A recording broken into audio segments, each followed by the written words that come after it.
बिस्मिल्लाहिर्रहमानिर्रहीम।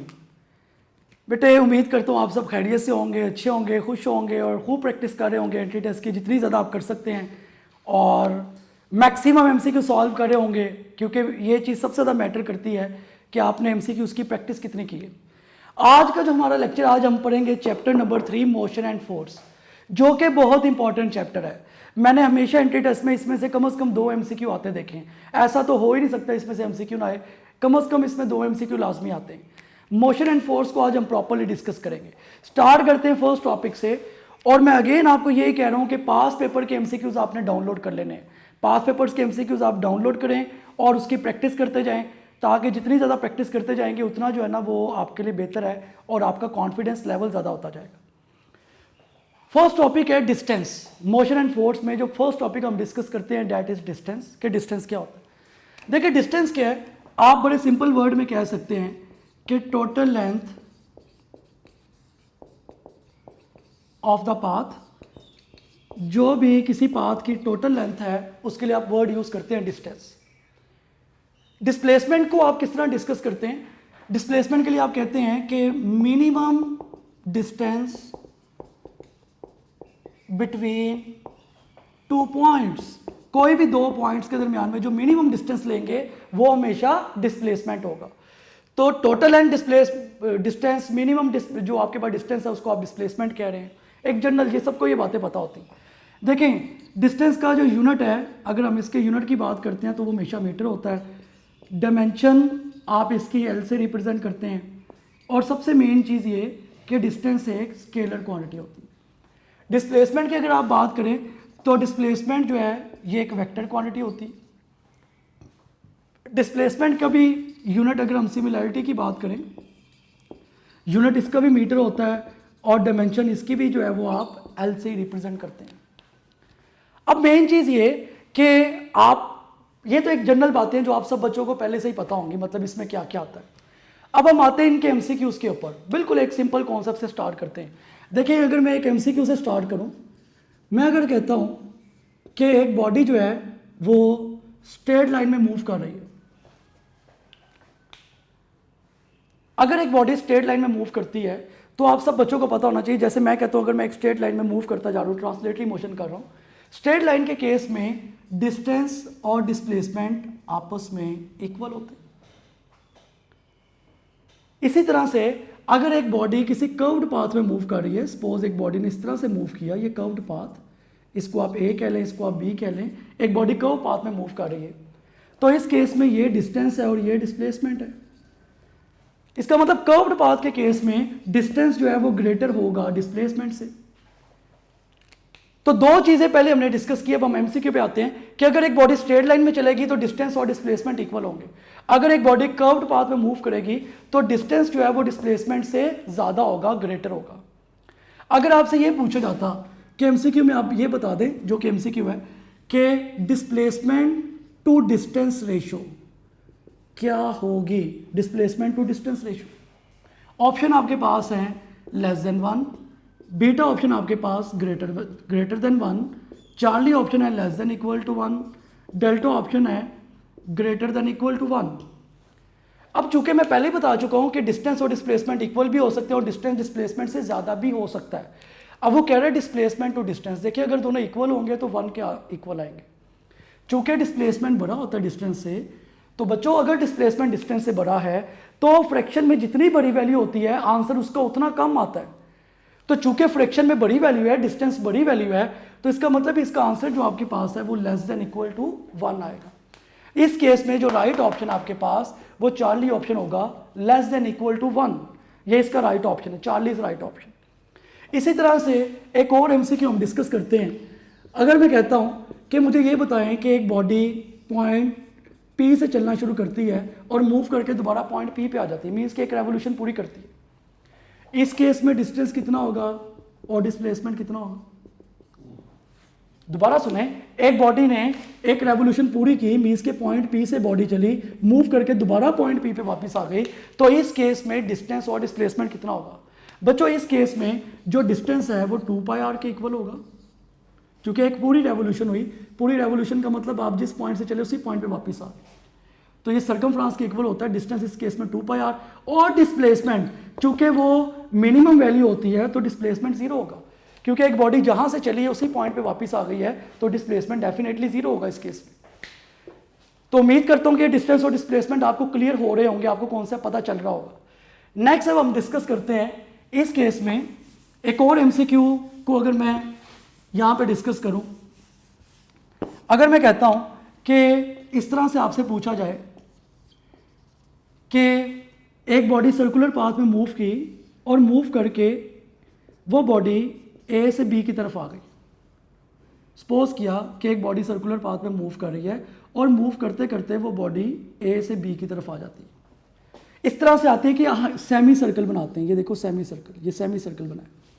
दोबारा सुनो कि एक बॉडी सर्कुलर पाथ में मूव करते हुए ए से बी की तरफ आ गई, उसने सेमी सर्कल फॉर्म किया।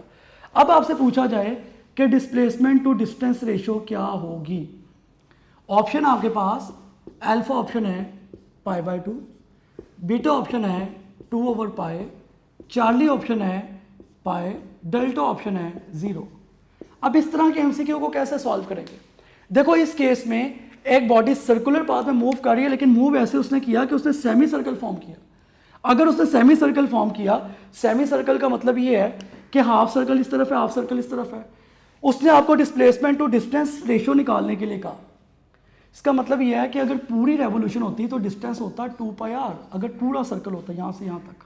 चूंकि हाफ सर्कल है तो डिस्टेंस 2πr डिवाइडेड बाई 2 होगा, क्योंकि हाफ कर देंगे इसे। इसका मतलब इस केस में जो डिस्टेंस आपके पास वो πr आएगा। क्योंकि हमने रेशियो निकालनी थी तो पहले मैंने डिस्टेंस निकाल लिया, वो πr। अब मैं डिस्प्लेसमेंट निकालूंगा। डिस्प्लेसमेंट कैसे निकलेगा? देखो एक बॉडी ए से बी की तरफ आ रही है, यहां से यहां तक। जो मिनिमम चेंज है, मिनिमम जो इसका डिस्टेंस है, उसी को आप डिस्प्लेसमेंट कहते हैं। ए से बी तक ये डायमीटर बन रहा है, तो डायमीटर इस केस में जो डिस्प्लेसमेंट है ये डायमीटर के इक्वल होगा। और डायमीटर आप कैसे निकालते हैं? डायमीटर निकालने का फॉर्मूला ये होता है कि r is equal to d/2। अगर मैं यहां से डायमीटर की वैल्यू निकालता हूं तो ये वैल्यू मेरे पास 2r के इक्वल आएगी। इसका मतलब ये बड़ी मेन चीज है कि हाफ सर्कल जब फॉर्म होता है तो उस केस में डिस्टेंस πr होता है और डिस्प्लेसमेंट जो है वो 2r के इक्वल होता है। इसका मतलब है कि जब आप इसकी रेशियो लोगे डिस्प्लेसमेंट टू डिस्टेंस, अब सॉल्व कर लो। डिस्प्लेसमेंट टू डिस्टेंस, डिस्प्लेसमेंट की वैल्यू 2r, डिस्टेंस की वैल्यू आपके पास जो है इस केस में वो πr, r से कैंसिल आउट हो गया, तो 2/π इसका राइट ऑप्शन होगा। तो आप देख लें इसका जो राइट ऑप्शन बन रहा है वो बीटा ऑप्शन है। तो ये सारा कॉन्सेप्ट आपको पता होना चाहिए, हर चीज पता होनी चाहिए कि किस तरह से आप क्या वैल्यूज जो है वो फाइंड आउट कर सकते हैं या क्या क्या चीजें होती हैं आपके पास। उसके बाद नेक्स्ट हमारे पास जो टॉपिक है वो है जी displacement time graph. Displacement time graph क्या होगा? देखिए मैं डिफरेंट टाइप्स के ग्राफ बनाता हूं। मैं कहता हूं कि यहां पे मेरे पास एक ये फर्स्ट कर्व कह लो, एक ये कर्व, एक ये कर्व और एक ये कर्व। मैं कहता हूं ये मेरे पास फर्स्ट कर्व है ए, ये मेरे पास बी है, ये सी है और ये डी है। ये डिस्प्लेसमेंट और ये टाइम, ये डिस्प्लेसमेंट और ये टाइम, और उसने आपको डिफरेंट कर्व्स दी हुई।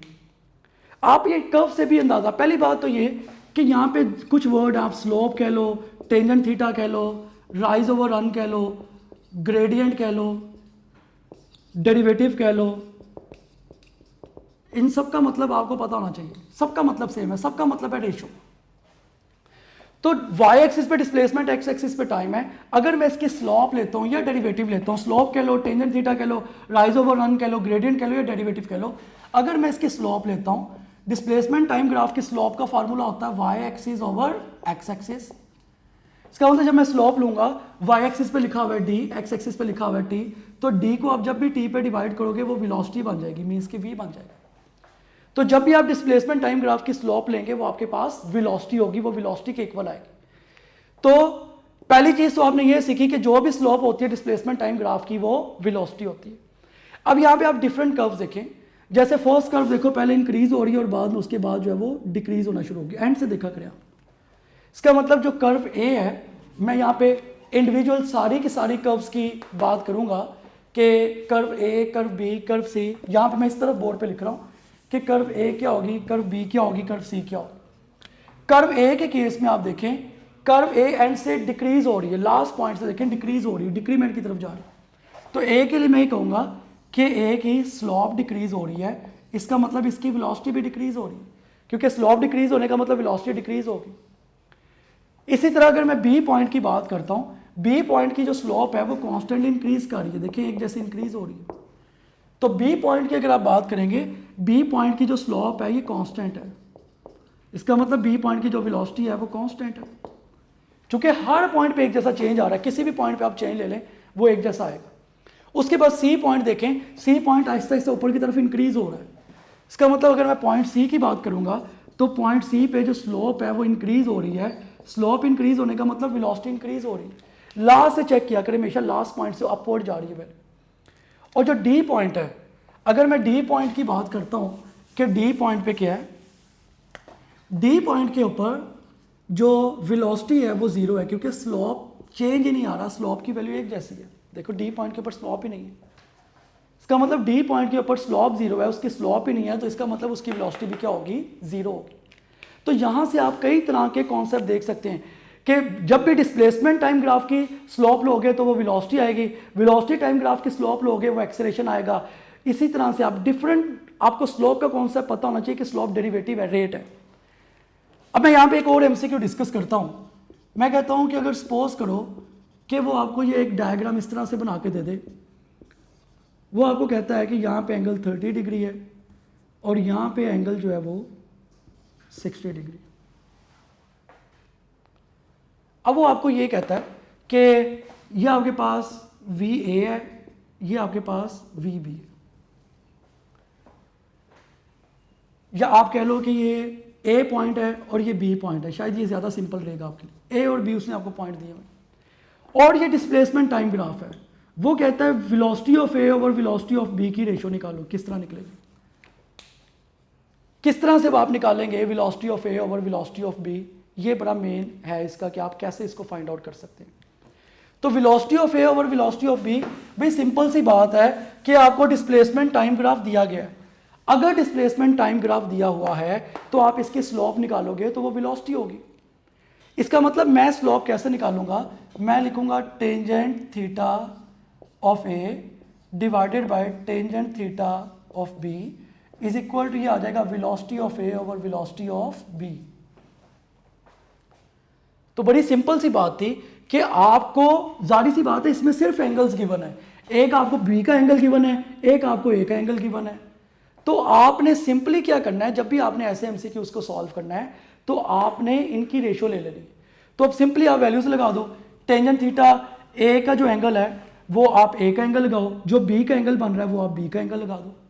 सिर्फ आप इसके अंदर इस फार्मूले में वैल्यूज लगा दोगे तो आपके पास रिजल्ट आ जाएगा कि 30 डिग्री है, ये 60 डिग्री है, सिर्फ वैल्यूज लगानी है। तो इस तरह के भी एमसीक्यूज आते हैं। अगर आपको कभी उसने सिर्फ और सिर्फ डायग्राम बना के दी हो और एंगल्स हो, आपने पहला काम ये किया कि ग्राफ प्रेडिक्ट किया कि ग्राफ किस किस के दरमियान में है, वो डिस्प्लेसमेंट और टाइम के दरमियान में था, इन दोनों की मैंने स्लॉप ले ली, तो जाहिर है इनकी स्लॉप जो है वो टेंजेंट थीटा है, तो वहां से मैं वेलोसिटी भी इजीली फाइंड आउट कर लूँ। तो यहाँ से आप वेलोसिटी इजीली फाइंड आउट कर सकते हैं। तो ये जी डिस्टेंस और डिस्प्लेसमेंट जो हमने अभी तक डिस्कस किया और उसके एमसीक्यूज हमने देखे। नेक्स्ट हमारे पास है कि वेलोसिटी क्या होती है, या वेलोसिटी से पहले आप रिलेटिव स्पीड देख लें। रिलेटिव स्पीड क्या होती है, देखें जब भी दो ऑब्जेक्ट मूव कर रहे होते हैं तो एक की स्पीड को दूसरे के लिहाज से हम रिलेटिव कहते हैं। मैं मूव कर रहा हूँ और भी दुनिया की सारी मोशन रिलेटिव है, आप विद रेफरेंस तो ले रहे होते हैं, with respect to some axis लेते हैं। रिलेटिव स्पीड क्या है कि अगर एक बॉडी सपोज इस डायरेक्शन में उसकी वेलोसिटी है VA और एक दूसरी बॉडी उसकी भी डायरेक्शन यही है VB, एक की डायरेक्शन भी यही है, दूसरी की भी डायरेक्शन ये है, एक VA है और एक आपके पास VB है, और वो कह रहा है रिलेटिव स्पीड निकाल लें।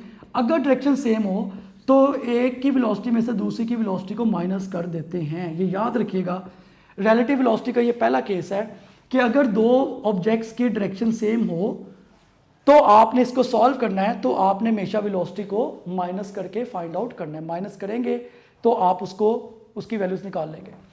उसके बाद अगर आपको ये कहा जाए कि आपके पास इसका मैं अगर केस 2 डिस्कस करता हूँ, केस 2 में एक ऑब्जेक्ट है, उसकी डायरेक्शन ये है, वी ए वेलोसिटी है, और एक की डायरेक्शन ये है, वी बी, और कहा जाए कि रिलेटिव वेलोसिटी निकालें, तो हम क्या करेंगे, इस केस में दोनों को प्लस करवा देंगे। सेम डायरेक्शन में आप हमेशा माइनस करवाते हैं, ऑपोजिट डायरेक्शन में आप हमेशा याद रखिए, सेम डायरेक्शन में हमेशा माइनस, ऑपोजिट डायरेक्शन में हमेशा आपने ऐड करवा देना, प्लस करवा देना। ये दो केसेस हैं रिलेटिव वेलोसिटी के। वो आपको किसी तरह से भी घुमा के एमसीक्यू दे कि एक बॉडी इस तरफ मूव कर रही थी और दूसरी की डायरेक्शन ये है, तो आपने इससे पजल नहीं होना। आपको पता होना चाहिए कि अगर दोनों की डायरेक्शन सेम है तो माइनस करना है, अगर ऑपोजिट है तो आपने हमेशा उसको ऐड करवाना है। उसके बाद है next topic, that is velocity. देखिए वेलोसिटी में क्या क्या चीज़ें आपके पास, या क्या क्या चीज़ें आप वेलोसिटी में पढ़ते हैं। वेलोसिटी के लिए आप सिंपली कहते हैं कि rate of change in displacement, जो भी rate of change in displacement होगा वो वेलोसिटी होगा। वेलोसिटी को आप v से रिप्रेजेंट करते हैं, इसका फार्मूला होता है delta D over delta T. ये वेलोसिटी का आपके पास जनरल फार्मूला होता है, delta D over delta T. Unit इसका आप सबको पता है, मीटर पर सेकंड होता है, और डिमेंशन इसकी जो है वो LT पावर -1 होती है, और वेलोसिटी एक वेक्टर क्वांटिटी है। ये आप सबको इन चीज़ों का पता है, ये आप सब पढ़ चुके हैं इस केस में, ये सारी चीज़ें आपके माइंड में हैं। वेलोसिटी भी आप अगर इसके टाइप्स की बात करते हैं वेलोसिटी की, तो इसके टाइप्स में number 1 is uniform velocity, second जो है वो वेरिएबल वेलोसिटी होती है, और थर्ड जिसको आप बोलते हैं वो आपके पास एवरेज वेलोसिटी। यूनिफॉर्म वेलोसिटी नाम से क्लियर है, यूनिफॉर्म। अगर किसी बॉडी के डिस्प्लेसमेंट में इक्वल इंटरवल्स ऑफ टाइम में इक्वल चेंज आएगा तो वो यूनिफॉर्म वेलोसिटी होगी। अगर इक्वल इंटरवल्स ऑफ टाइम में इक्वल चेंज नहीं आएगा वो आपके पास वेरिएबल वेलोसिटी होगी।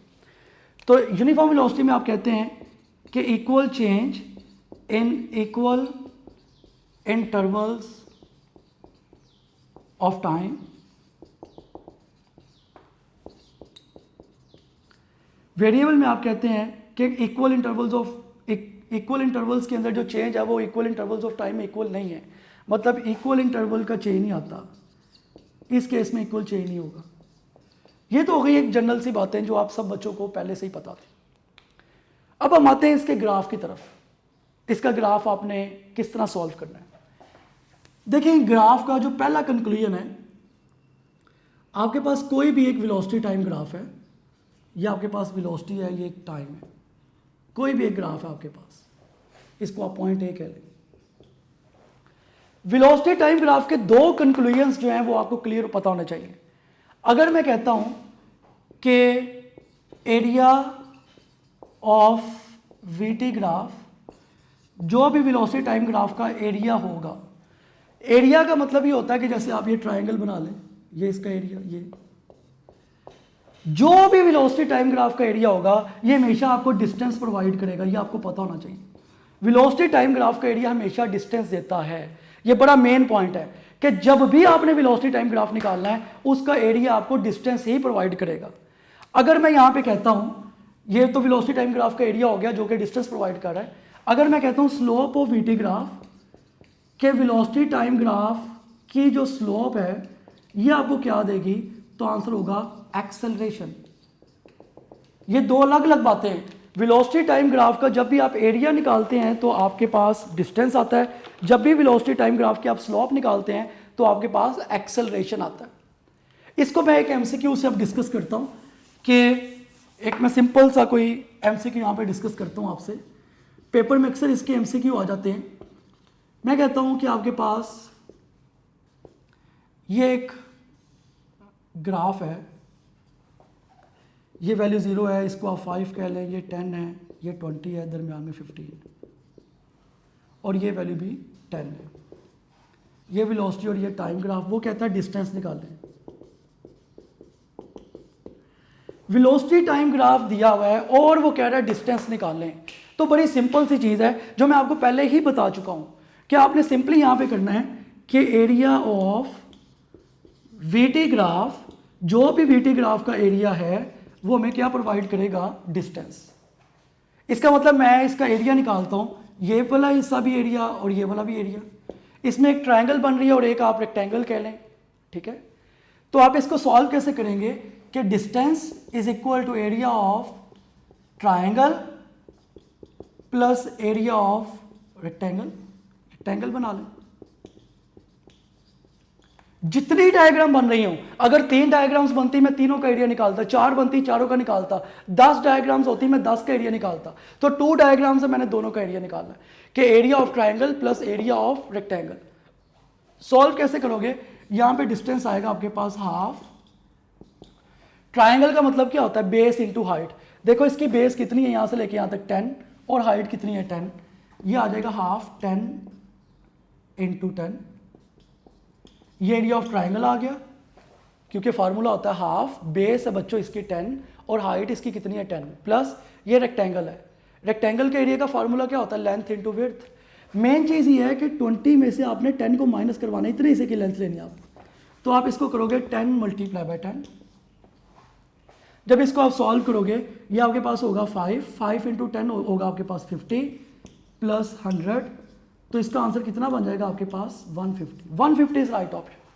इस तरह के एमसीक्यू को जब भी वो एरिया आपको निकालने के लिए, जब भी उसने आपको वीटी ग्राफ दिया है और वो कह रहा है डिस्टेंस निकालने, तो एक्चुअली इसका मतलब ये है कि आपने उस केस में उसका एरिया निकालना है। उम्मीद करता हूं ये आपको ये क्लियर हो गया होगा, ये वाला इसका कॉन्सेप्ट। अब नेक्स्ट देखें, जो कि मैं इस तरफ लिख रहा हूं। नेक्स्ट ये है कि एवरेज स्पीड क्या होती है। अगर हम स्पीड को डिस्कस करें कि एवरेज स्पीड क्या होती है, एवरेज स्पीड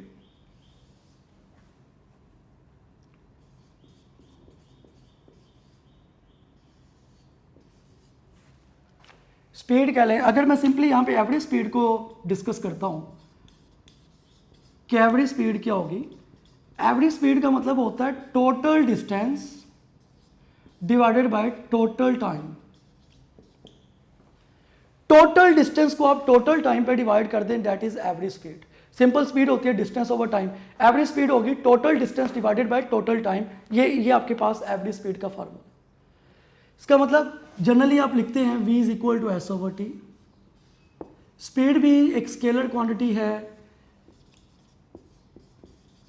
स्पीड का यूनिट भी मीटर पर सेकेंड है, इसके डायमेंशन LT-1 है, ये सारी चीजें आपको ऑलरेडी पता है। अब इसके हम केसेस डिस्कस करते हैं, जो सबसे मेन चीज है केसेस। अगर हम फर्स्ट केस में डिस्कस करें, इसके 3 केसेस है बच्चों, 3 शॉर्टकट फार्मूलाज हैं। केसेस में हम शॉर्टकट डिस्कस करेंगे, शॉर्टकट फार्मूलाज। अगर वो आपको कहता है कि एक बॉडी जो है वो किसी एक पॉइंट से दूसरे पॉइंट में जा रही है और उसका डिस्टेंस सेम है। पहला केस कह लें, case 1, if distance is same. जैसे एक गाड़ी यहां से, एक गाड़ी ए जो है वो लाहौर से शेखपुरा गई, दूसरी गाड़ी बी जो है वो किसी भी वेलोसिटी से लाहौर से शेखपुरा या कराची से शेखपुरा आई, मतलब किसी जगह से भी पहुंचे, डिस्टेंस एक जैसा होना चाहिए।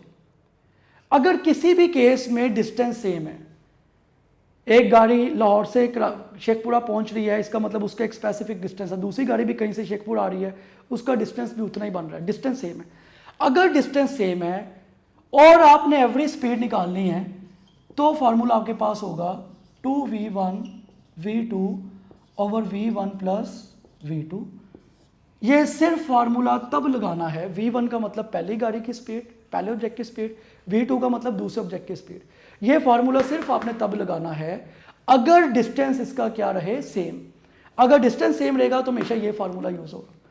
केस 2 में आप देखें, अगर हम कहते हैं कि टाइम सेम है,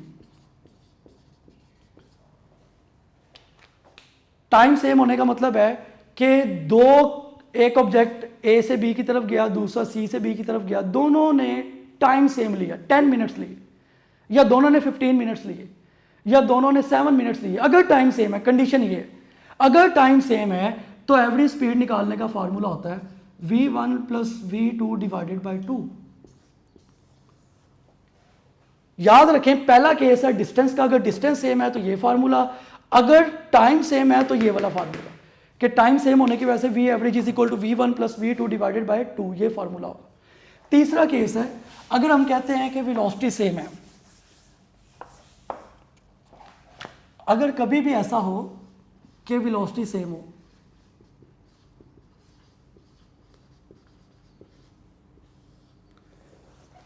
एक ऑब्जेक्ट किसी पॉइंट से किसी दूसरे पॉइंट पे गया और उसकी वेलोसिटी 10 मीटर पर सेकंड थी, दूसरा ऑब्जेक्ट भी किसी पॉइंट से दूसरे पॉइंट पे गया, डिस्टेंस इनका डिफरेंट है, टाइम डिफरेंट है, लेकिन वेलोसिटी सेम। अगर वेलोसिटी सेम होती है तो इस केस में वी एवरेज जो है बेटे ये वी के इक्वल होगा। तो याद रख लें कि 3 केसेस हैं, अगर डिस्टेंस सेम है और आपको वो कहता है एवरेज स्पीड निकाले, डिस्टेंस सेम है, वो आपको हमेशा घुमाएगा कि एक ऑब्जेक्ट इधर से इधर पहुंचा, दूसरा ऑब्जेक्ट इतनी स्पीड से, इस केस में सिर्फ डिस्टेंस सेम है, स्पीड उसने आपको डिफरेंट दी होगी। इस केस में सिर्फ टाइम सेम होगा, बाकी चीज़ें उसने आपको डिफरेंट दी होंगी। इस केस में सिर्फ स्पीड सेम होगी, बाकी चीज़ें डिफरेंट होंगी। कभी भी डिस्टेंस सेम है तो ये फार्मूला लगाएं, टाइम सेम है तो ये फार्मूला लगाएं, और अगर वेलोसिटी सेम है, स्पीड सेम है तो ये फार्मूला लगाएं। तीनों फार्मूलाज आपको पता होना चाहिए, तीनों इसके शॉर्टकट हैं, ये की पॉइंट्स आप कह लें जो कि आपके माइंड में हमेशा बैठे हो, आपको कॉन्सेप्चुअली पता हो कि इसको आपने कहाँ पे यूज़ करना है। नेक्स्ट है हमारे पास एक्सेलरेशन। क्या एक्सेलरेशन क्या होता है? एक्सेलरेशन देखिए आप सब लोगों को पता है कि time rate of change in velocity, आप इसको रेट ऑफ वेलोसिटी भी कहते हैं, rate of change in velocity is acceleration. इसका जो यूनिट आपके पास वो मीटर पर सेकेंड स्क्वायर होता है, इसकी जो डायमेंशन है वो LT पावर -2 होगी, और एक्सेलरेशन भी एक वेक्टर क्वांटिटी। ये सारी चीज़ें आपको पता होनी चाहिए, ये सारी चीज़ें आप हमेशा एज इट इज यूज़ करते हैं। एक्सेलरेशन का जो फार्मूला आपके पास वो होता है VF minus VI divided by T। ये आपके पास एक्सेलरेशन का जनरल फार्मूला। अगर आपसे पूछा जाए कि rate of change in acceleration, तो आप क्या बताएंगे? बहुत से बच्चों के पास इसका आंसर नहीं होगा। पूछा जाए कि rate of change in displacement क्या होता है तो velocity, rate of change in velocity क्या होती है तो acceleration, rate of change in acceleration क्या होता है, तो बहुत से बच्चों के पास अक्सर इसका आंसर नहीं होता। तो rate of change in acceleration बेटे आपको हमेशा प्रोवाइड करता है जर्क। इसके लिए आप वर्ड यूज करते हैं दैट इज जर्क, कि जब भी आप एक्सेलरेशन का रेट लेंगे वो हमेशा आपको जर्क प्रोवाइड करेगा, वहां पे बॉडी को एक झटका लगता है, जर्क होता है। इसी कॉन्सेप्ट के बेस के ऊपर आप कई तरह की क्वेश्चन ऑफ मोशंस यूज करते हैं, कई तरह की, जो आपके पास 3 तरह की तो बेसिक हैं जो हमेशा हम यूज करते हैं, बाकी उसी से ड्राइव की जाती हैं, मीन्स कि उसी को चेंज किया जाता है। अगर मैं इक्वेशन ऑफ मोशन की बात करता हूँ, फर्स्ट इक्वेशन ऑफ मोशन जो आप यूज करते हैं वो होती है VF is equal to VI plus AT। Second equation of motion आपके पास है S is equal to VIT plus half AT square. Third है आपके पास 2AS is equal to VF square minus VI square. ये 3 तरह की बेसिक इक्वेशन ऑफ मोशन है। इसमें एक ही जगह आप G लगाते हैं जब आप ग्रेविटी की बात करें, अगर ग्रेविटी के अगेंस्ट जा रहे हैं तो -G, अगर ग्रेविटी की तरफ आ रहे हैं तो +G। इन सारी क्वेश्चन में एक ही जगह आप G यूज़ करते हैं। ये 3 तरह की क्वेश्चन ऑफ मोशन है जो आपने बार बार पढ़नी है, जो यूज़ होंगी बार बार। अब इन इक्वेशन ऑफ मोशन में मैं इनको यूज़ करते हुए एक MCQ आप बच्चों से डिस्कस करता हूँ। मैं कहता हूँ कि अ बॉडी इज ड्रॉप्ड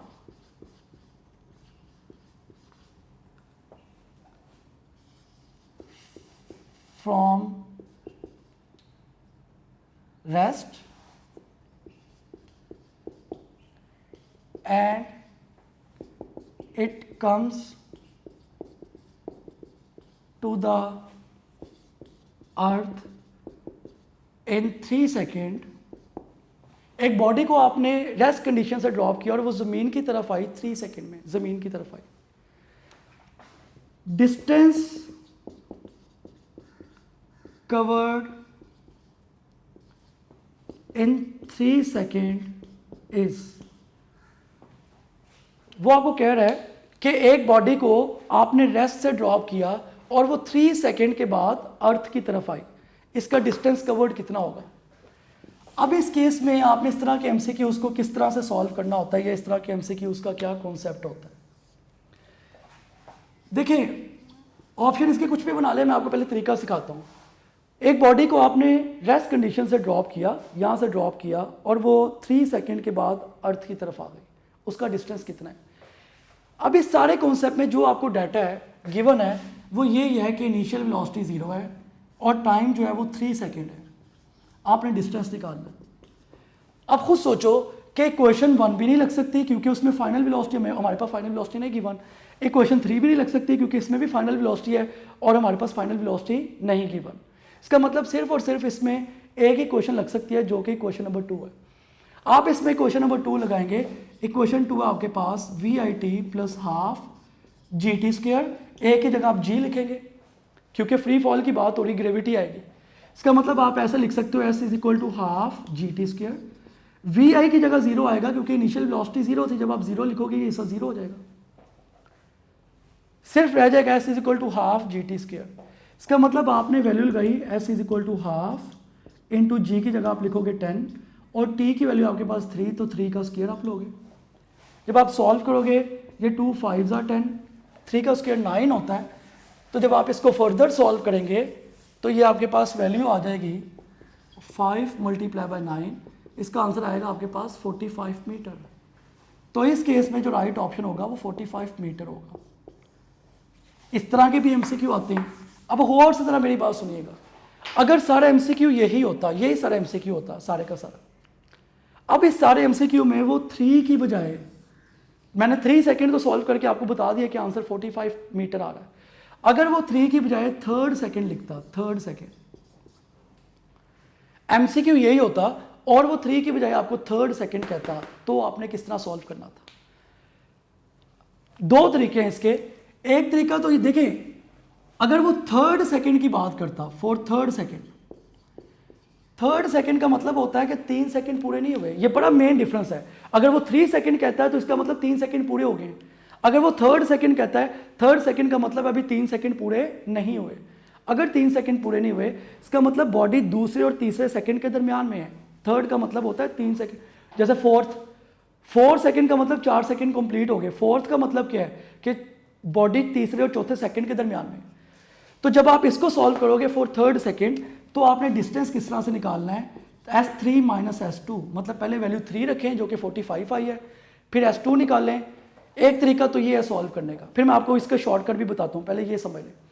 आप पहले S2 निकालो, यही फार्मूला। S2 कैसे निकालोगे, हाफ GT², S2 की वैल्यू आपके पास आएगी हाफ, G की वैल्यू आपके पास 10, अब T की वैल्यू आप लोगे 2, चूंकि 2 सेकेंड के लिए जाहिर है 3rd सेकेंड में निकालना, तो फार्मूला लिखा है कि 3 रख के वैल्यू सॉल्व करें -2, क्योंकि इनके दरमियान वाला हिस्सा 3rd सेकेंड बताता है। T की वैल्यू आप 3 रखोगे, 3 के लिए वैल्यू आ गई हुई, अब आप 2 रखोगे वैल्यू। जब आप सॉल्व करोगे ये 5 × 4 कितना होगा आपके पास 20 मीटर। तो देखो 3rd सेकेंड का डिस्टेंस कितना आएगा मेरे पास 45, 3 सेकेंड का 45 था -20, ये मेरे पास आंसर आ जाएगा 25। इसका मतलब 3rd सेकेंड का जमीन, देखो जमीन आसमान का फर्क है। 3 सेकेंड का डिस्टेंस कवर्ड है 45 मीटर, 3rd सेकेंड का जो डिस्टेंस है वो कितना आ रहा है 25 मीटर। अब इसका शॉर्टकट देख लो, ये याद रखना है 3 सेकेंड अलग चीज़ है, 4 सेकेंड अलग है, 4th अलग है। शॉर्टकट अगर आपको कभी भी 3rd आता है, 3rd के लिए आपने शॉर्टकट मेथड क्या लगाना है, ये शॉर्टकट आपने क्या यूज करना है। शॉर्टकट मेथड क्या होगा,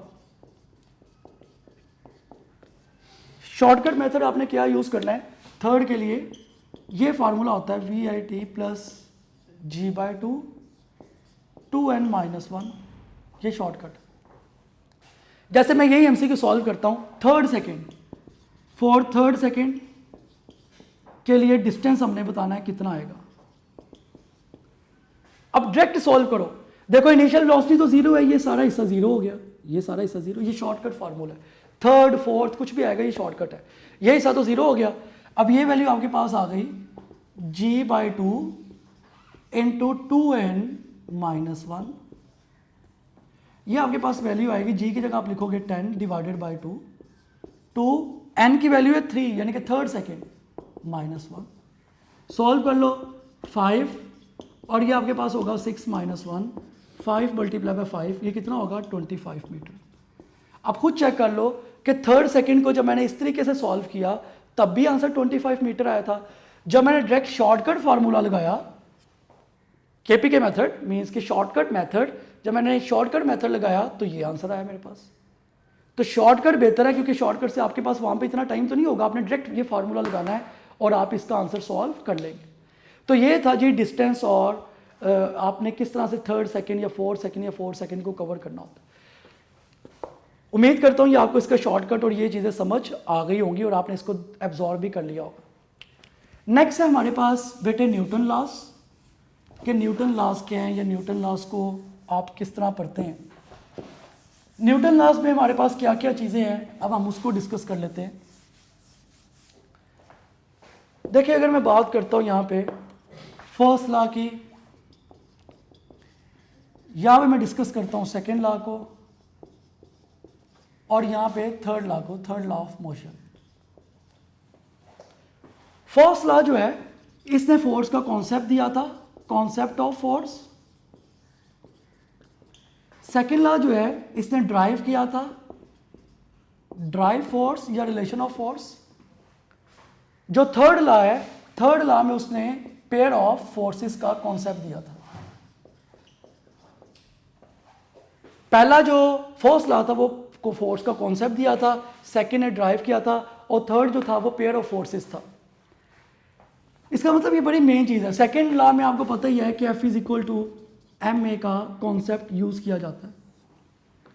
फर्स्ट लॉ को आप लॉ ऑफ इनर्शिया भी बोलते हैं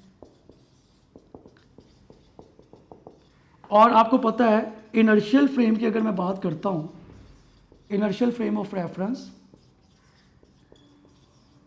इनर्शियल फ्रेम ऑफ रेफरेंस को आप इसके लिए वर्ड यूज करते हैं नॉन एक्सेलरेटेड, क्योंकि इनर्शियल फ्रेम ऑफ रेफरेंस में न्यूटन लॉज वैलिड होते हैं और न्यूटन लॉज या तो रेस्ट की बात करते हैं या यूनिफॉर्म वेलोसिटी की बात करते हैं। इनर्शियल फ्रेम ऑफ रेफरेंस में एक्सेलरेशन जीरो होता है, हमेशा याद रखना। अगर नॉन इनर्शियल कहता तो एक्सेलरेशन कभी भी जीरो ना होता। सेकेंड लॉ फोर्स को ड्राइव करता है और F is equal to M A का कॉन्सेप्ट देता है। Pair of forces, third law हमेशा पेयर ऑफ फोर्सेस का कॉन्सेप्ट देता है। थर्ड लॉ ने हमें बताया था कि फोर्सेस का पेयर होता है। थर्ड लॉ यही हमें बताता है कि एक्शन और रिएक्शन कभी भी सिंगल बॉडी पर नहीं होते। आप जब भी एक्शन और रिएक्शन की बात करेंगे, एक्शन और रिएक्शन कभी भी सिंगल ऑब्जेक्ट के ऊपर, सिंगल बॉडी के ऊपर नहीं एग्जिस्ट करते। पॉसिबल ही नहीं है कि एक्शन और रिएक्शन सिंगल बॉडी पर लगे। ये न्यूटन के तीनों लॉज हैं जो मैंने बोर्ड पे लिखे। नेक्स्ट है हमारे पास नेक्स्ट टॉपिक जिसको हम डिस्कस करने लगे हैं, दैट इज मोमेंटम।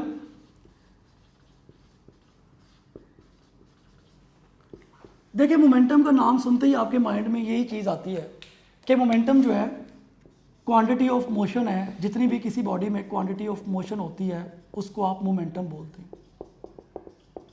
इसको आप P से रिप्रेजेंट करते हैं। इसका फार्मूला होता है आपके पास mv, P is equal to mv, ये इसका मोस्ट जनरल फार्मूला। उसके बाद इसका जो यूनिट है वो आपके पास जूल सेकेंड और किलोग्राम मीटर पर सेकेंड, यानी कि आप न्यूटन सेकेंड लेंगे या किलोग्राम मीटर पर सेकेंड लेंगे। तो ये इसके जनरल फार्मूलाज हैं। वेक्टोरियल फॉर्म में आप इसको, इसके ऊपर भी वेक्टर फॉर्म लिखते हैं, आप इसके ऊपर भी वेक्टर साइन लगाते हैं। यहां पे सबसे पहली जो चीज है वो है relation between momentum and kinetic energy. इसमें से अक्सर एमसीक्यू आ जाता है कि काइनेटिक एनर्जी और मोमेंटम में क्या रिलेशन है। बुक में भी नहीं लिखा हुआ लेकिन आपको पता होना चाहिए। काइनेटिक एनर्जी और मोमेंटम में क्या रिलेशन है बच्चों? देखो काइनेटिक एनर्जी का फार्मूला होता है हाफ एम वी स्क्वायर। ये काइनेटिक एनर्जी का फार्मूला। अगर मैं इसकी दोनों साइड्स को m से मल्टीप्लाई करवा देता हूँ, यहाँ पे भी m से मल्टीप्लाई करवाता हूँ, ये आ जाएगा m multiply by kinetic energy. ये भी आपके पास आ जाएगा half M V square multiply by m। मैंने इसकी दोनों साइड्स को m से मल्टीप्लाई करवा दिया। ये आ गया मेरे पास m multiply by kinetic energy is equal to ये होगा m square V square divided by 2। मैंने ऐसा इसलिए किया ताकि मैं इसका जनरल रिलेशन ड्राइव कर सकूं। देखो एम वी का मतलब है मोमेंटम, ये हो जाएगा m multiply by kinetic energy is equal to m square v square का मतलब p स्क्वायर डिवाइडेड बाय 2।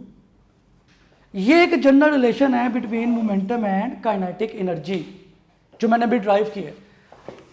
अगर मैं इसको यहाँ पे लिखता हूँ इस रिलेशन को जो मैंने अभी ड्राइव की है, तो वो इस तरह से है कि 2mke is equal to P square. ये एक जनरल रिलेशन है between momentum and kinetic energy. यहाँ पे m मैस है, काइनेटिक एनर्जी है, p मोमेंटम है। अब इसके 3 केसेस हैं, 3 केसेस आप बना लें। केस 1 से मैं स्टार्ट करता हूँ। केस 1 में मैं कहता हूँ कि when kinetic energy remains same, अगर काइनेटिक एनर्जी सेम है तब क्या होगा, मीन्स के 2 तो ऑलरेडी कांस्टेंट है, काइनेटिक एनर्जी भी मैं कह रहा हूँ सेम। अगर काइनेटिक एनर्जी भी सेम है तो सिर्फ m और p स्क्वायर बच गए। यहाँ से मुझे पता चल रहा है कि m is directly proportional to p square, ये रिजल्ट आएगा इसका। अगर ये कांस्टेंट है, 2 कांस्टेंट है, काइनेटिक एनर्जी सेम है, तो m और p स्क्वायर डायरेक्टली प्रोपोर्शनल। कभी भी आपको ऐसा एमसीक्यू आए जिसमें वो कहे कि काइनेटिक एनर्जी सेम है, मैसेज की रेशो ये है, मोमेंटम की क्या होगी। जैसे मैं इसका एक एमसीक्यू बनाता हूँ। मैं कहता हूँ कि 2 ऑब्जेक्ट्स हैं, दोनों के मैसेज की जो रेशो है m1 ओवर m2, ये रेशो है आपके पास 1:9। इनके मोमेंटास की रेशो बताएं अगर काइनेटिक एनर्जी जो है वो सेम हो। इस तरह के भी एमसीक्यू आते हैं कि 2 ऑब्जेक्ट्स के मैसेज की ये रेशो है, मोमेंटास की रेशो बतानी है, काइनेटिक एनर्जी अगर सेम हो। तो किस तरह आपने सॉल्व करना है, आपने वही वाला कॉन्सेप्ट, ये जो फार्मूला मैंने बनाया कि अगर काइनेटिक एनर्जी सेम है तो m directly proportional to p square. Solve करोगे, रेशो लोगे तो m1 over m2 is equal to p1 square over p2 square. अब देखो m1 ओवर m2 की वैल्यू है 1:9, 1/9 is equal to p1 over p2 की आपने वैल्यू निकालनी। दोनों तरफ स्क्वायर रूट ले लो, यहाँ पे भी और यहाँ पे भी। सॉल्व करेंगे, स्क्वायर और स्क्वायर रूट कैंसिल आउट हो जाएंगे, तो p1 ओवर p2 जो है ये आपके पास इक्वल आ जाएगा 1:3 की। ये इसका राइट ऑप्शन होगा। तो इस तरह के भी एमसीक्यूज आते हैं। सेकंड इसमें कॉन्सेप्ट ये है कि अगर आपसे ये पूछा जाए, सेकंड केस में, केस 2 आप कह लें, केस 2 में ये है कि अगर मैसेज सेम हो, इफ मैसेज आर सेम, अगर मैसेज सेम है देन क्या होगा। अगर मैसेज सेम है तो देखो 2 ऑलरेडी कांस्टेंट, मैस भी कांस्टेंट हो गया। इस केस में kinetic energy is directly proportional to p square, ये रिलेशन बनेगा। इसको सॉल्व किस तरह करोगे, ये बन जाएगा kinetic energy 1 over kinetic energy 2 is equal to p1 square over p2 square. इस केस में ये फार्मूला बनेगा। थर्ड केस देख लो। थर्ड केस में अगर मैं कहता हूं मोमेंटम कांस्टेंट है, केस 3, केस 3 में क्या है, इफ मोमेंटम इज कांस्टेंट, यानी कि सेम है मोमेंटम। अगर मोमेंटम कांस्टेंट है मींस कि ये p कांस्टेंट है, 2 ऑलरेडी कांस्टेंट, m और काइनेटिक एनर्जी मल्टीप्लाई हो रहे हैं। जब 2 चीजें मल्टीप्लाई होती हैं तो वो इन्वर्सली प्रोपोर्शनल होती है, मींस कि इस केस में ये होगा m inversely proportional to kinetic energy. जब आप इसको सॉल्व करोगे तो इस तरह से आएगा m1 over m2 is equal to kinetic energy 2 over kinetic energy 1। ये इसका रिलेशन बनेगा। तो मोमेंटम और काइनेटिक एनर्जी का जो रिलेशन है वो मैंने आप बच्चों को बता दिया कि वो किस तरह से है या उसमें क्या क्या मेन चीज़ें हैं जो आपने करनी थी। नेक्स्ट अब देखें, नेक्स्ट हमारे पास क्या चीज़ें हैं। एक इसमें रिलेशन होता है मोमेंटम का विद फोर्स, वो ये होता है कि rate of change in momentum जो है वो अप्लाइड फोर्स के इक्वल होता है। कभी भी मुझे ऐसा एमसीक्यू आ जाए जिसमें मोमेंटम का चेंज उसने दिया हो तो मैं आसानी से फोर्स निकाल सकता हूं, मुझे पता उसमें कोई परेशानी वाली बात ही नहीं, वो इजीली आप कर सकते हैं। तो ये सारी चीजें आपको पता होनी चाहिए। इसी में है जी इंपल्स। देखिए इंपल्स क्या होता है, मैं यही फॉर्मूला लिख रहा हूं, delta P over delta T is equal to F. ये डेल्टा टी से डिवाइड हो रहा है, इधर आके मल्टीप्लाई होगा, ये हो जाएगा F cross delta T is equal to delta P. F cross delta T, इसको आप बोलते हैं इंपल्स। इंपल्स जो है वो चेंज इन मोमेंटम के इक्वल होगा। इसका मतलब इंपल्स क्या होता है, आप एक कंडीशन का नाम है इंपल्स। अगर किसी बॉडी पे थोड़ी देर में बहुत ज़्यादा फोर्स लग जाए तो उसको आप बोलते हैं इंपल्स। कोई भी आपके पास बॉडी है उस पर आप थोड़ी देर में बहुत ज़्यादा फोर्स अप्लाई कर देते हैं, या मतलब रैपिड एक्शन के लिए आप वर्ड, जैसे उसने बुक में कॉन्सेप्ट दिया है कि अगर एक बैट्समैन जो है वो हिट करता है, रैपिडली हिट करता है किसी बॉल को, तो जाहिर सी बात है उस केस में जो आप टर्म यूज़ करते हैं दैट इज़ इम्पल्स, उसको आप इम्पल्स बोलते हैं। इम्पल्स की और मोमेंटम की दोनों के यूनिट्स भी सेम और इनकी डिमेंशन भी सेम हो। नेक्स्ट है हमारे पास law of conservation of momentum. Law of conservation of momentum क्या होता है, या law of conservation of momentum का कॉन्सेप्ट क्या है? Law of conservation of momentum, पहली बात तो ये है कि आइसोलेटेड सिस्टम को डिस्कस करता है। इसमें आप हमेशा आइसोलेटेड सिस्टम को ही लेते हैं।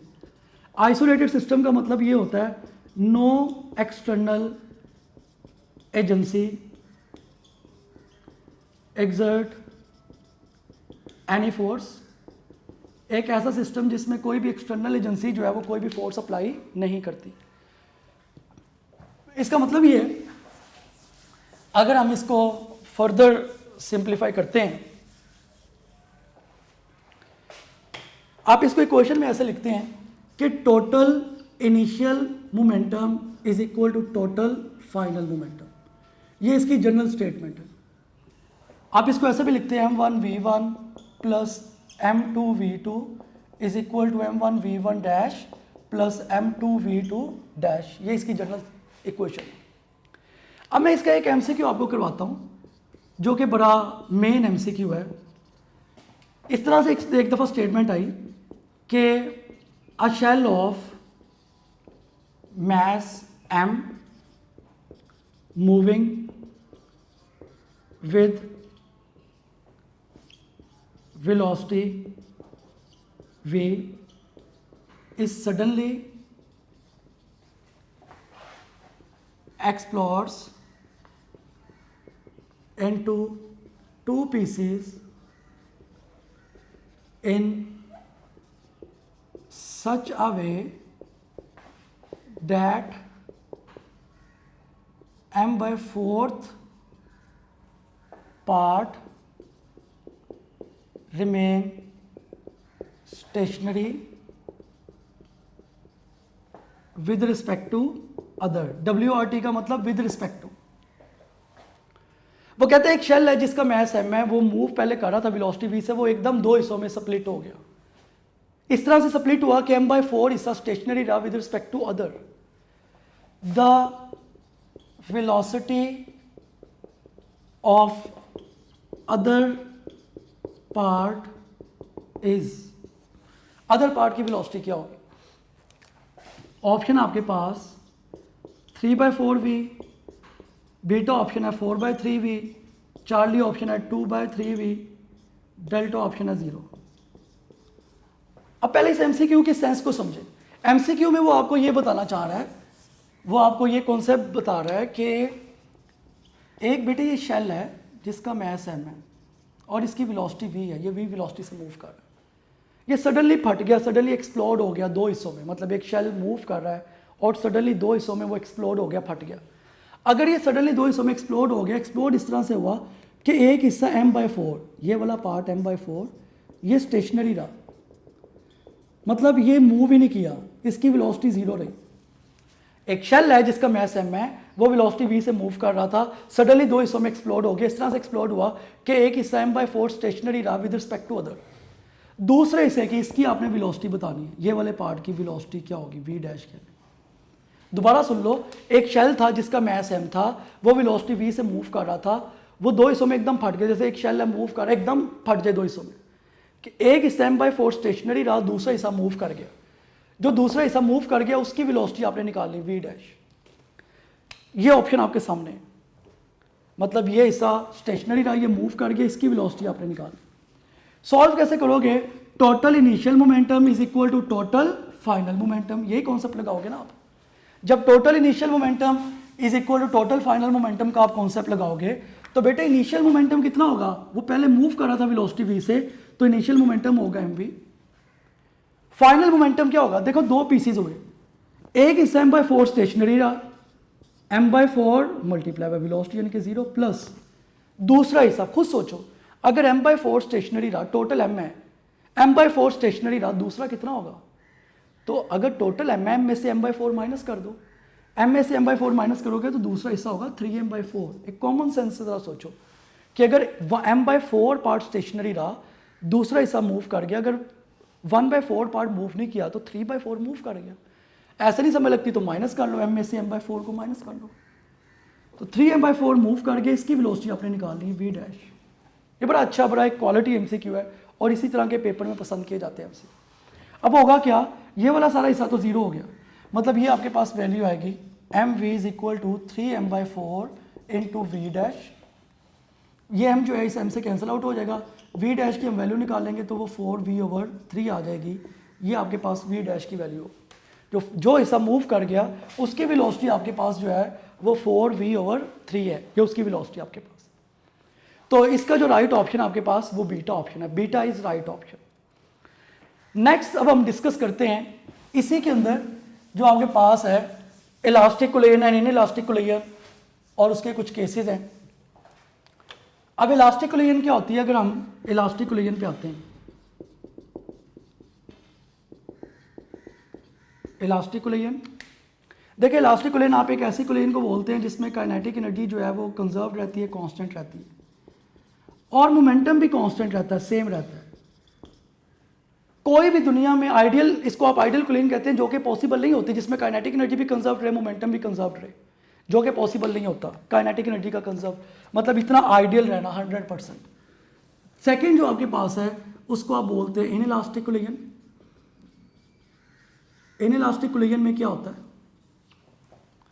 इनइलास्टिक कोलिजन में आप कहते हैं कि काइनेटिक एनर्जी सेम नहीं रहती, काइनेटिक एनर्जी कंजर्व नहीं रहेगी, सेम नहीं रहेगी, लेकिन इस केस में अगेन जो मोमेंटम है वो सेम रहेगा, मोमेंटम की वैल्यू कंजर्व रहेगी इस केस में। मतलब इलास्टिक और इनइलास्टिक में बेसिक डिफरेंस ये है कि इसमें काइनेटिक एनर्जी कंजर्व्ड है, इसमें काइनेटिक एनर्जी कंजर्व नहीं है।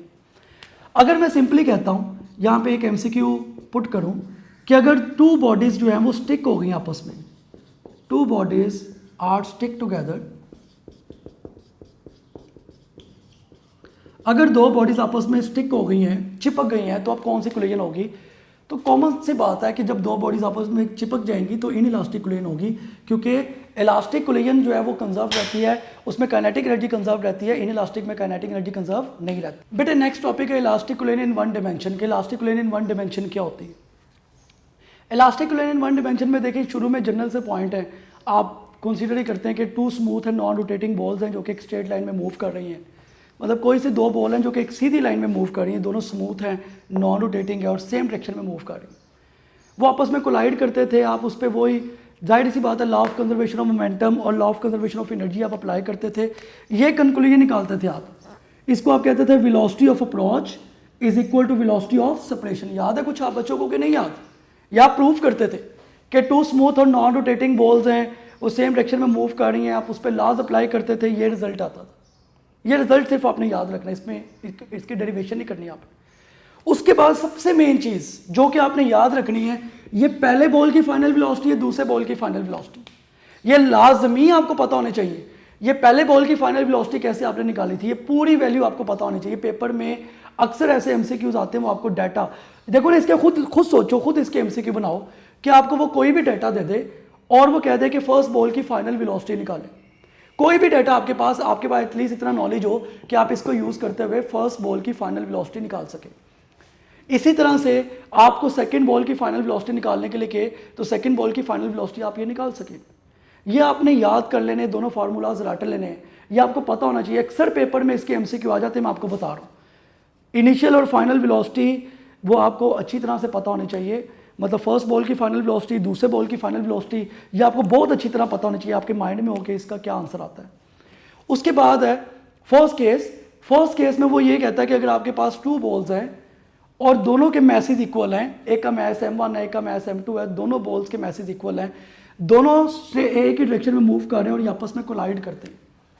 याद आपको ये, आप इसे प्रूफ करते थे कि दोनों अगर सेम मैसेज है, दोनों सेम डायरेक्शन में जा रहे हैं, जब कोलाइड करेंगे तो पहले बॉल की फाइनल वेलोसिटी v1 डैश होगी, दूसरे बॉल की फाइनल वेलोसिटी v2 डैश होगी। तो ये रिजल्ट आता था कि पहले बॉल की फाइनल वेलोसिटी दूसरे बॉल की इनिशियल वेलोसिटी के इक्वल होगी, दूसरे बॉल की फाइनल वेलोसिटी पहले बॉल की इनिशियल वेलोसिटी के इक्वल होगी। ये आप बच्चे इसका रिजल्ट ड्राइव करते थे, ये इसका रिजल्ट आता था। और इस तरह से ना बाकी इसके टोटल 4 केसेस हैं, वो आपने एक दफ़ा पढ़ लेने हैं। सिर्फ आपको उसका नॉलेज होना चाहिए, आपको पता होना चाहिए कि उसमें क्या क्या आ सकता है, आपके माइंड में उसका कॉन्सेप्ट हो। तो ये फार्मूलाज आपको पता होने चाहिए, कॉन्सेप्ट नॉलेज इसका पता होना चाहिए। एटलीस्ट केसेस एक दफ़ा देख लें, वो बच्चों को वैसे ही जुबानी याद होते हैं। जो मेन काम है वो इसके फार्मूलाज को याद करना है। Force due to water flow में हम अगर एक पाइप यूज़ कर रहे हैं, उसमें से पानी निकल रहा है, 2 तरह की फोर्सेज होती हैं। एक वो फोर्स जो पानी दीवार के ऊपर लगाता है, एक वो फोर्स होती है जो दीवार पानी पे लगाती है। एक को आप एक्शन बोलते हैं और दूसरी को आप रिएक्शन बोलते हैं, क्योंकि एक एक्शन की फोर्स होती है और दूसरी रिएक्शन की फोर्स होती है। इसका मतलब ये है कि इसका फार्मूला होता है F = mv/t। ये डायरेक्ट आपने फार्मूला इसका याद करना है कि एक्शन और रिएक्शन की जो फोर्स है उसका फार्मूला mv/t है। अब मैंने इससे रिलेटेड एक सिंपल फार्मूला, एक सिंपल MCQ यहाँ पे लिखा, water flows through a pipe at 3 kilogram per second with velocity 5 metre per second. कि वाटर जो है वो कहीं पे फ्लो कर रहा है किसी पाइप से 3 किलोग्राम पर सेकेंड और जो वेलोसिटी है वो 5 मीटर पर सेकेंड है। आपने क्या निकालना है, force on a wall will be. वो आपको बता रहा है कि वॉल पे लगने वाली फोर्स। तो इसके मुताबिक देखो इसको सॉल्व कैसे करेंगे। फार्मूला यही आपके पास, F = m/t × v। ये है ना फार्मूला mv/t। अब देखो 3 किलोग्राम पर सेकेंड यानी कि मास पर यूनिट टाइम, ये तो उसने बेटे आपको वैल्यू दी हुई है 3 किलोग्राम पर सेकेंड। तो m/t की उसने आपको वैल्यू दी हुई है 3 kg पर सेकेंड। वेलोसिटी की वैल्यू आपके पास है 5। जब आप यहाँ से फोर्स को सॉल्व करोगे आपके पास आंसर आ जाएगा 15 न्यूटन। तो बड़ा सिंपल था, इसका जो राइट ऑप्शन आपके पास वो 15 न्यूटन होगा। तो इस तरह के भी MCQ आ जाते हैं जो सिंपल होते हैं। बाकी जो रॉकेट प्रोपल्शन है, जो एक और इसका थ्योरेटिकल टॉपिक है रॉकेट प्रोपल्शन, उसके जस्ट आपने जो मेजर पॉइंट्स हैं वो आपको पता होने चाहिए कि रॉकेट प्रोपल्शंस के मेजर पॉइंट कौन कौन से। अगर हम रॉकेट प्रोपल्शन के मेजर पॉइंट्स को डिस्कस करें,